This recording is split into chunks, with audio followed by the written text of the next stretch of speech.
여러분 안녕하십니까? 주의 은혜와 사랑이 여러분 가운데 가득하기를 바랍니다. 2025년 이기교과, 암시, 형상, 상징, 성경 예언을 연구하는 방법. 이번 주에는 제사과 나라라는 주제로 함께 살펴보겠습니다. 인간 역사에 등장하는 나라들이 하나님에게 대적하며 성공하는 듯 하지만 결국 멸망하게 되고 오직 하나님의 권세는 영원하며 하나님의 나라가 영원히 서게 될 것에 대해 함께 살펴보겠습니다.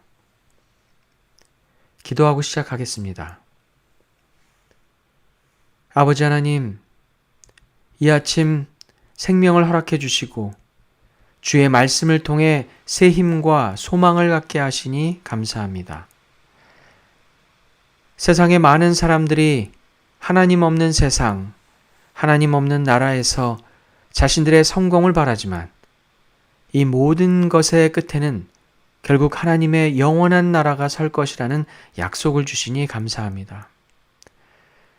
비록 하나님 없는 성공이 눈에 보이고 만져지는 것 같지만 눈을 들어 하나님의 나라와 그의 영광을 바라보는 우리 모두가 되게 하여 주시옵소서. 주의 말씀을 잘 이해하고 깨닫게 하셔서 하나님 나라의 원칙과 방법으로 살아가는 우리가 되게 하여 주시옵소서. 우리를 사랑하시는 예수 그리스도 이름으로 기도합니다. 아멘. 기억절 함께 읽어보겠습니다. 다니엘서 7장 14절입니다. 그에게 권세와 영광과 나라를 주고 모든 백성과 나라들과 다른 언어를 말하는 모든 자들이 그를 섬기게 하였으니 그의 권세는 소멸되지 아니하는 영원한 권세요 그의 나라는 멸망하지 아니할 것이니라. 다니엘은 꿈속에서 환상을 보았고 여러 나라를 상징하는 짐승들의 다양한 모습을 보게 되었습니다. 그러나 그 나라들의 권세는 사라지게 될 것이고 결국 하늘 구름을 타고 오실 인자 같은 이가 모든 권세와 영광과 나라를 얻게 될 것을 보게 됩니다. 세상에 아무리 강력한 나라와 권세가 나타난다 해도 그 모든 것은 소멸되고 멸망하게 될 것입니다. 믿음을 가진 우리들은 다니엘서에 기록된 이 말씀을 통해 세상의 끝에는 영원한 나라, 하나님의 나라가 서게 될 것에 대한 놀라운 약속을 보게 됩니다. 우리는 이미 끝을 알아버렸습니다. 모든 세상의 권세와 영광과 나라가 결국 누구의 것인지, 우리가 왜 하나님의 나라와 그의 영광을 위해 살아야 하는지, 우리는 말씀을 읽을 때마다 분명하게 깨달아야 할 것입니다. 우리 교과책에는 이렇게 기록하고 있습니다. 다니엘서와 요한계시록의 핵심 주제 중 하나는 세상의 통치, 곧 하나님께 속한 이 지구를 자신들이 차지하려는 인간의 시도가 끊임없이 이어지는 문제이다. 이 땅에서 끔찍한 죄와 반역의 시대가 영원히 끝날 때 결국은 하나님이 의로 영원히 다스리실 것이다. 예언의 말씀을 공부할 때마다 우리는 세상의 권세를 가지고 하늘 높은 줄 모르고 살아가다가 결국은 멸망하게 되는 인간의 부질없는 노력을 보게 됩니다. 죄와 반역의 시대는 반드시 그 끝이 있습니다. 우리는 이 죄와 반역에 동조하며 세상이 주는 유익과 기쁨을 쫓으며 살아갈 것인지 아니면 하나님의 의를 나타내며 영원한 것을 사랑하며 살아갈 것인지 매 순간 우리는 분명하게 결정하며 살아야 할 것입니다. 일요일 교과에는 니므롯과 니느웨라는 제목으로 하나님을 대적하여 큰 권세와 힘을 얻은 니므롯에 대해 이야기하고 있는데요. 창세기 10장 8절로 9절을 읽어봅니다. 구스가 또 니무롯을 낳았으니 그는 세상의 첫 용사라.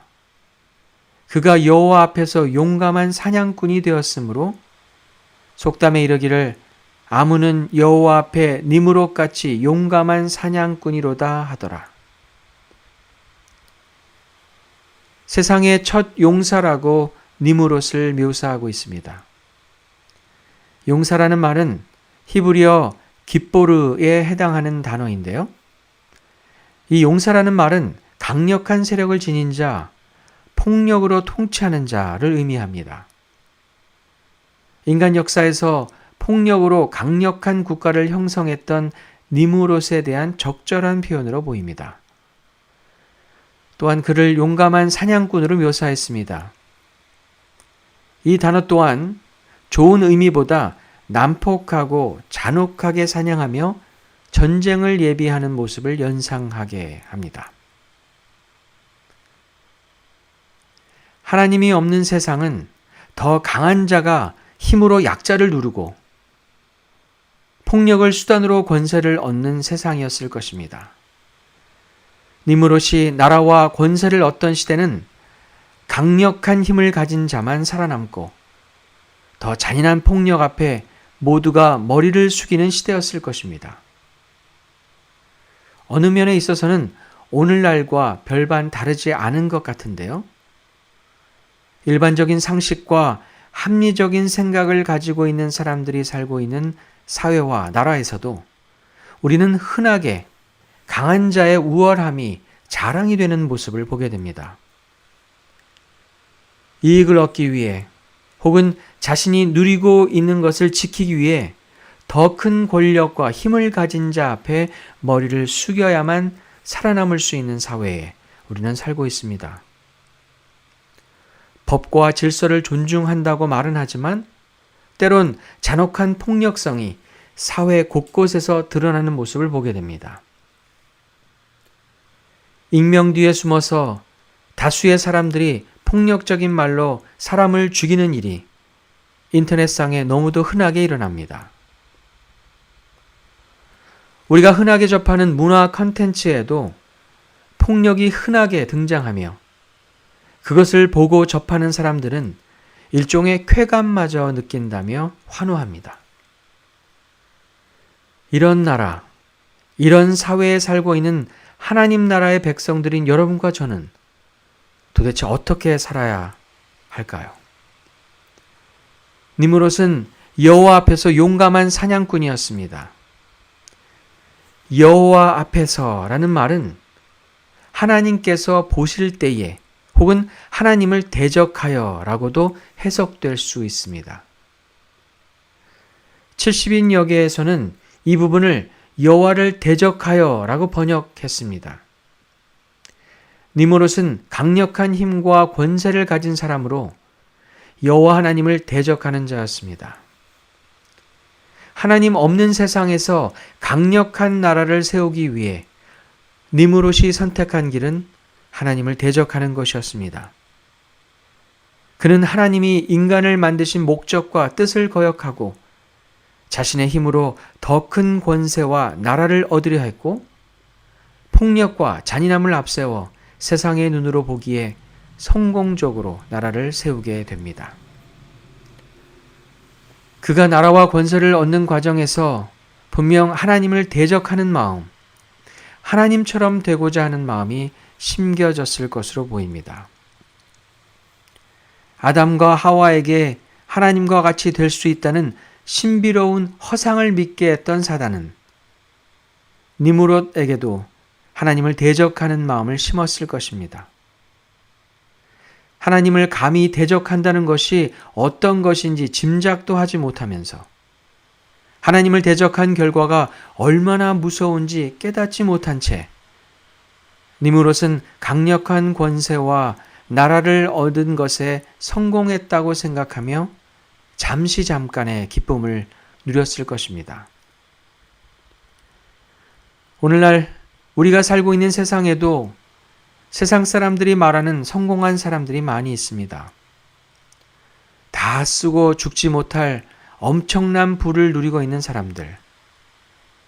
사람들의 행복과 생명을 한순간에 앗아갈 수 있는 강력한 권력을 누리고 있는 사람들. 말 몇 마디로 온 나라와 사회를 들썩이게 만들 수 있는 강한 영향력을 가진 사람들이 정말 세상에는 많이 있습니다. 그리고 더 많은 사람들이 이런 부와 권력과 영향력을 갖기 위해 온 힘을 다해 살아갑니다. 그러기에 이런 사회적 분위기에서 살고 있는 하나님의 백성들조차도 하나님 없는 성공, 하나님 나라의 원칙과 어긋난 기쁨 때문에 자주 흔들립니다. 아직 경험해 보지 못한 영원한 하나님 나라의 백성이 되기보다 때론 잠깐 얻더라도 세상의 기쁨이 좋아 보이기도 합니다. 니느웨 같은 세상에 살고 있는 우리는 언제든지 니무롯과 같은 사람이 될 수도 있습니다. 우리가 믿음을 가지고 살아간다고 하지만 상황과 기회만 주어진다면 우리는 언제든지 하나님 없는 성공을 생각해 보기도 하는 그런 사람들입니다.